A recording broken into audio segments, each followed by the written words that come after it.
ఇదిగో ఇక్కడే బ్రాహ్మణులు ఉన్నారు అన్న, మీరు ఏమనుకోకండి. ఇప్పుడు వీళ్ళతో నేనేం చేస్తున్నాను అని అంటే, ఇప్పుడు మీకు చక్కెర తీసుకొచ్చి మీకు ఇప్పిస్తున్నాను. మీరు బ్రాహ్మణులే కదా, చెప్పండి. బ్రాహ్మణులమే మనం. దానికన్నా ముందు మనం అంతా హిందువులం. అది హిందువులం మనమంతా.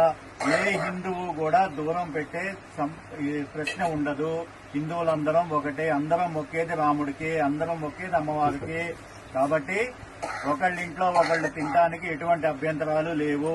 నేను చక్కగా ఆవిడ పెట్టిన పంచదారన్నా తింటాను, అన్నమన్నా తింటాను. మీ ఇంటికి ఈసారి వచ్చినప్పుడు భోజనానికి పిలిస్తే మీ ఇంటికి వచ్చి భోజనం కూడా చేస్తాను.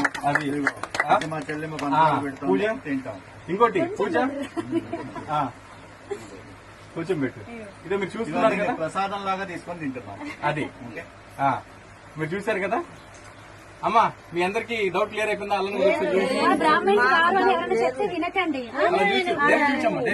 మాకు ఇలా భగవంతుడే మా ఇంటికి వచ్చిండు అనుకుంటున్నాం.